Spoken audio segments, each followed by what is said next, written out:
What's up, sunshine? Time to rise up and fuel our minds. I'm Coy Wire with your 10 minutes of news for Monday, September 22nd.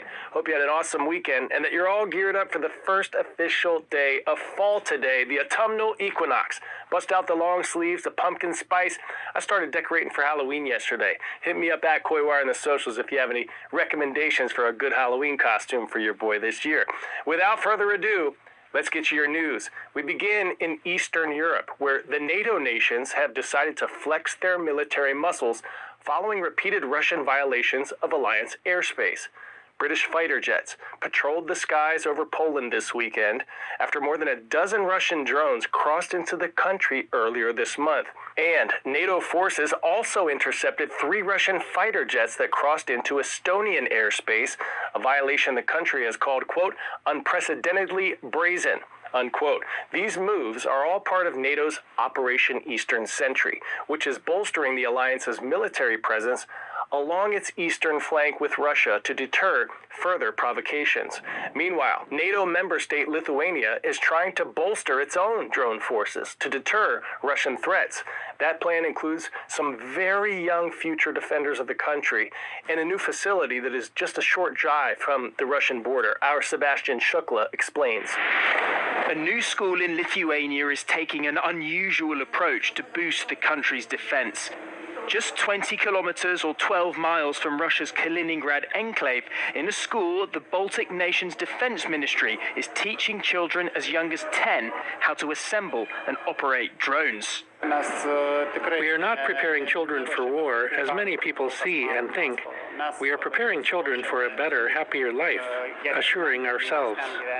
This is just one of 9 centers set to open across Lithuania, teaching students and adults how to operate FPV, first-person drones.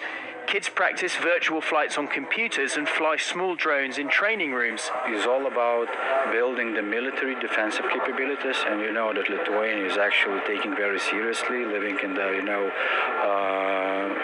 in a neighborhood with Russia and Belarus. After 2 Russian drones crashed in Lithuania after crossing from Belarus this summer, the country asked the NATO alliance to strengthen air defenses. And last Friday, NATO announced plans to bolster Europe's eastern flank after a series of Russian drones entered, this time from Polish airspace.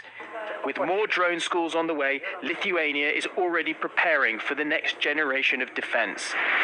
Now to a big story making headlines in the world of women's sports. The WNBA is breaking records with soaring attendance and a nearly 200% surge in franchise values. But as stars like Caitlin Clark and Nafisa Collier shine, players say their share of revenue falls short of other pro sports. Our Boris Sanchez takes a closer look at their shot for fair pay. In the past year, the WNBA's 13 franchises have seen record-breaking growth, increasing in value by over 180%, according to Sportico. You can chart the league's growing popularity not only in financial gain, but in name recognition, too. Stars like Caitlin Clark and Angel Reese becoming household names, as well as a spike in celebrity endorsements and attendance. In 2024, Caitlin Clark's team, the Indiana Fever, averaged more than 17,000 fans a game. That's more than 6 NBA teams and 3 MLB teams in the same span. The uptick in popularity corresponds with a $2.2 billion TV rights deal the WNBA signed for 2026 that covers the next 11 years, which ESPN reports will increase the league's annual revenue by about $200 million a season. Yet, WNBA players say they're not being paid what they're owed.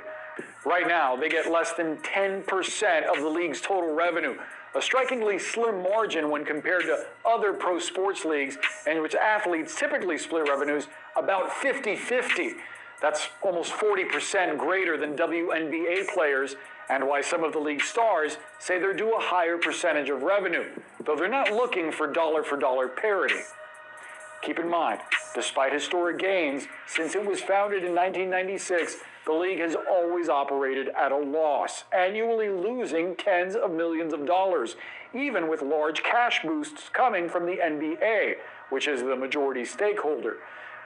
But as the league is poised to keep growing, adding 2 more teams next season, expanding to 18 total by 2030, the question remains, what will the league do with the new revenue? Are we headed for a lockout? Or can the owners and players agree to new terms that align with what they feel they're owed? Pop quiz hot shot. Which U.S. state is home to the most corn farms? Nebraska, Kansas, Iowa, or Maine?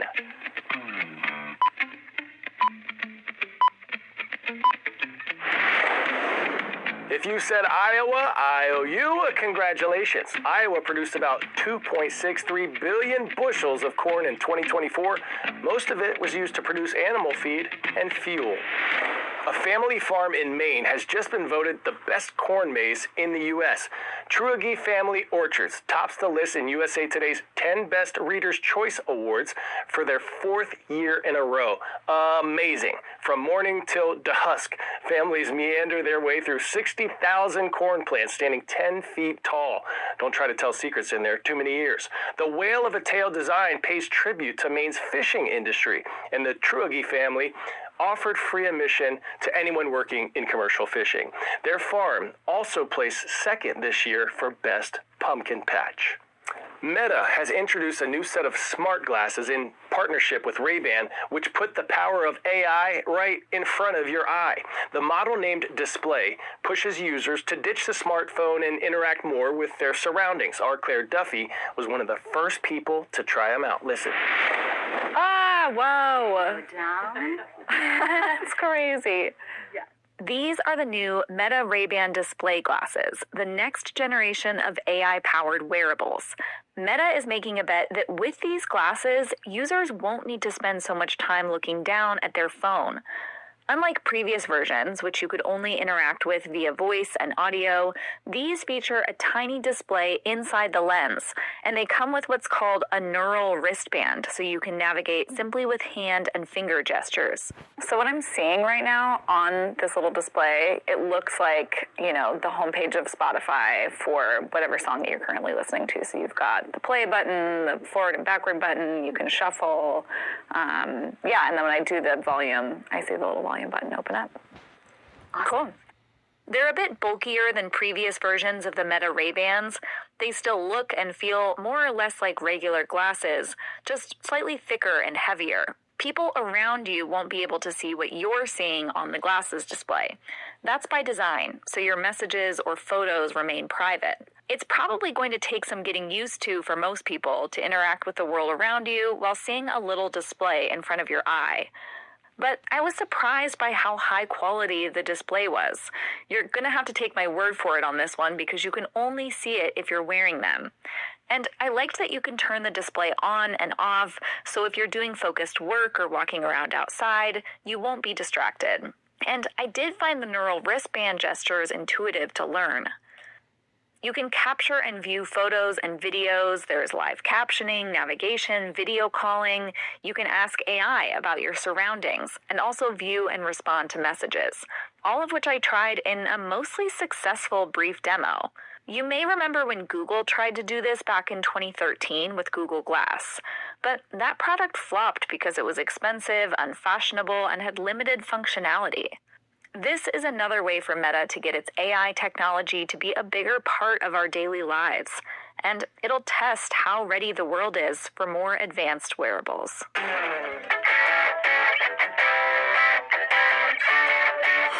Today's story getting a 10 out of 10. You let us better run.